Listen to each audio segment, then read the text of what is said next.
జిల్లా తెచ్చిన కేసీఆర్ కి అండగా ఉంటారో జిల్లాను రద్దు చేస్తానంటున్న రేవంత్ రెడ్డిని ఆదరిస్తారో ప్రజలు ఆలోచించుకోవాలని నిరంజన్ రెడ్డి అన్నారు. మాజీ మంత్రి నిరంజన్ రెడ్డి నేతృత్వంలో మున్సిపల్ ఎన్నికల సందర్భంగా ఈ రోజు గాంధీ చౌక్ నందు 3, 4, 15, 16, 17 వార్డుల బీఆర్ఎస్ పార్టీ అభ్యర్థులు ఇమ్రాన్ సిరిగిరి, మన్నెం సుజాత, ఆయేషా బాలరాజు తరపున కార్నర్ మీటింగ్ ద్వారా ప్రచారం నిర్వహించారు. ఈ సందర్భంగా నిరంజన్ రెడ్డి మాట్లాడుతూ మిషన్ భగీరథ ద్వారా 24 గంటలు నీళ్లు ఇచ్చామని, మురికి కూపంగా ఉన్న నల్లచెరువు కందకాన్ని వినియోగంలోకి తెచ్చి ఆధునీకరణ చేశామని అన్నారు. పాత పట్టణం అభివృద్ధి చెందాలని ఆర్టీఏ కార్యాలయం, మాత శిశు సంక్షేమ కేంద్రం, క్రిటికల్ కేర్ సెంటర్ ఏర్పాటు చేశామని, మున్సిపల్ ఎన్నికలలో బీఆర్ఎస్ పార్టీకి అండగా నిలిస్తే మరింత అభివృద్ధి చేస్తామని నిరంజన్ రెడ్డి హామీ ఇచ్చారు.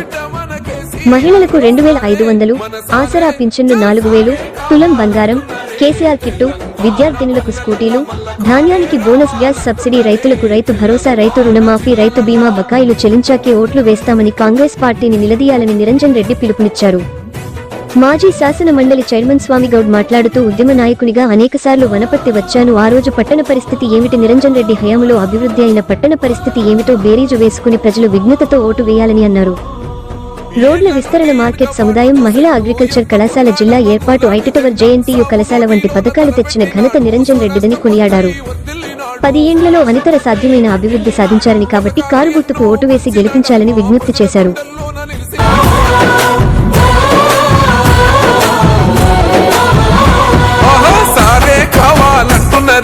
తెలంగాణ పల్లెలల్ల మల్ల కారే రావాలంటున్నరే, తెలంగాణ జిల్లలల్లో సారే కావాలంటున్నరే, తెలంగాణ పల్లెలల్ల మల్ల కారే రావాలంటున్నరే, తెలంగాణ జిల్లలల్లో ప్రత్యేక రాష్ట్రం తెచ్చినోడు, పండుగల్లే పల్లెకొచ్చినోడు, జనమంతా జైకొట్టి పలికండి పేరు, జనము బిడ్డ మన కేసీఆర్. సారే మన సారే చల్ సారే కావాలంటున్నరే, తెలంగాణ పల్లెలల్ల మల్ల కారే రావాలంటున్నరే, తెలంగాణ జిల్లలల్లో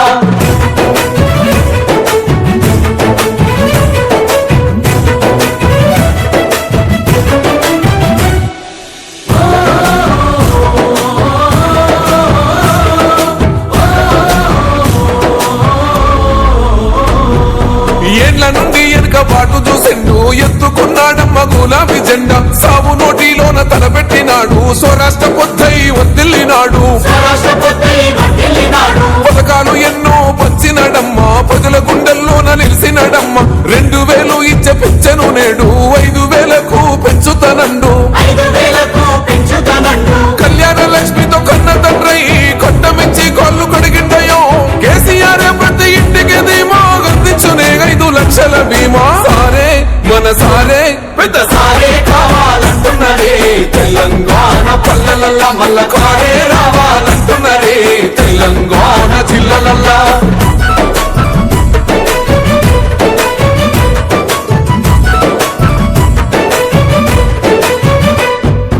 ఆత్మహత్యలు. ఎన్ని స్కూటీలు వచ్చినాయి, ఎంత బంగారం వచ్చిందో మీకు తెలుసు. ఇంత మోసపూరితంగా పచ్చి అబద్ధాలు చెప్పి ప్రజల్ని వంచినారు, మోసం చేసినారు. కూర్చోబెడితే మేము ఇంట్లో కూర్చున్నాం, బాగానే ఉంది. మళ్ళీ ఇప్పుడు ఇన్ని తప్పులు చేసినాని మీరే ఓదికి ఒప్పుకుంటున్నారు ప్రజలు, మళ్ళా కాంగ్రెస్కు ఓటేస్తారా అని నేను అడుగుతున్నా. ధర్మమేనా అంటున్నా, మోసం చేసిన కాంగ్రెస్కు మళ్ళీ ఓటేస్తే ధర్మమేనా? వీటన్నిటికి ఒకనాడు మహానుభావుడు ఎన్టీ రామారావు మండలాల వ్యవస్థను తీసుకొచ్చింది, అది ప్రజలకు బాగా అక్కింది. దాని తర్వాత కొత్త జిల్లాల ఏర్పాటు జరగాలని, జిల్లాలు మన పాలమూరు లాంటి జిల్లా, మొత్తం జిల్లా జనాభా 45 లక్షలు, కొన్ని దేశాల జనాభా ఉంటుంది ఒక పాలమూరు జిల్లా అంతా. ఐరోపా ఖండంలో ఉండేటువంటి దేశాలు, కొన్ని చిన్న చిన్న దేశాలు పాలమూరు కంటే తక్కువ జనాభా ఉన్న దేశాలు ఉన్నాయి. కాబట్టి పాలమూరు ఇంత పెద్ద జనాభా ఉన్నటువంటి ఈ జిల్లా, ఒక కలెక్టర్ అనేటువంటి వాడు పరిపాలన చేయాలంటే, కలెక్టర్ ఏడాదిలో 365 రోజులు పని చేస్తే కూడా జిల్లాలో ఉండేటువంటి ఒక్కొక్క మండల కేంద్రం కూడా తిరిగే పరిస్థితి లేదు. ఎందుకంటే 64 మండలాలు, అప్పటికే దినా మండలాలు తిరిగితే కలెక్టరేట్లో పని ఏం చేయాలి వాడు. కాబట్టి ఏడాది పొడవునా తిరిగినా కూడా జిల్లాను కవర్ చేయలేనటువంటి పరిస్థితి. పరిపాలన ప్రజలకు అందదు. కార్యాలయాలు కానీ వీలైనంత దగ్గరగా ప్రజలకు రావాలి, అందుబాటులోకి రావాలి. అదే ప్రజాస్వామ్యం.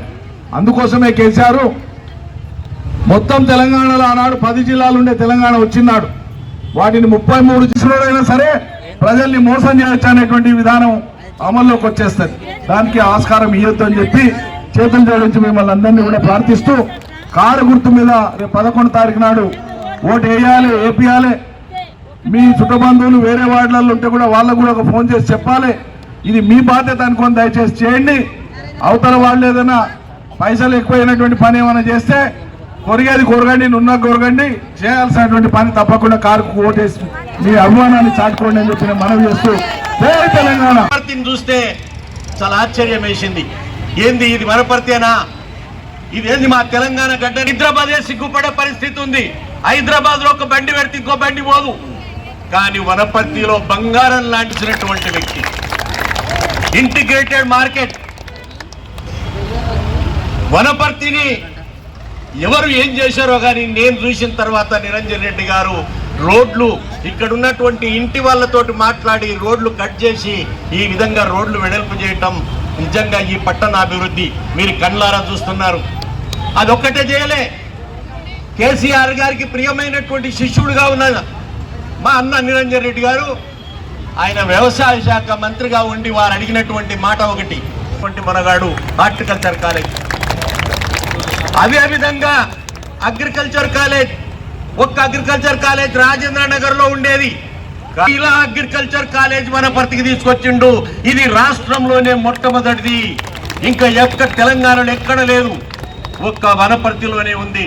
మహిళల అగ్రికల్చర్ ఆఫీసర్ అయ్యేటటువంటి అవకాశం. ఆశ్చర్యం ఏమిటి అని అంటే, మీకు ఒక చేదు నిజాన్ని చెప్తా. అది నిజం కావద్దని మీరందరూ వేసే ఓటు వల్ల ఆధారపడి ఉంది.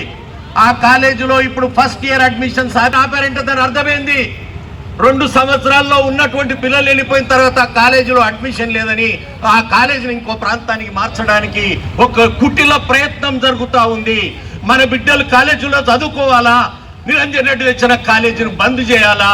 ఒక్కసారి మిమ్మల్ని ఆలోచించమని కోరుతా ఉంది. ఇక్కడ ఉన్నటువంటి విద్యావంతులను, యువకులందరినీ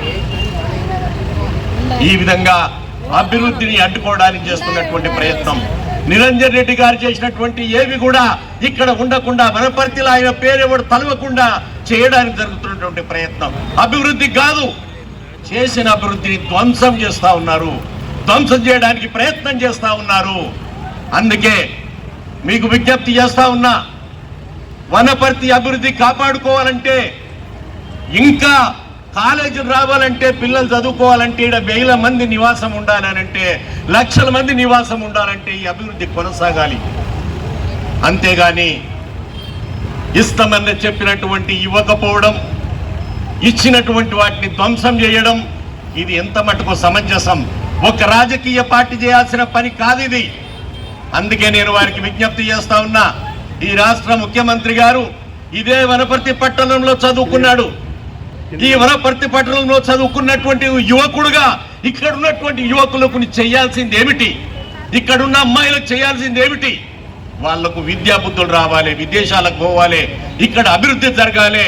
ఇక్కడ అనేక స్టేట్ కార్యాలయాలు వచ్చి ఉంటే కొన్ని లక్షల మంది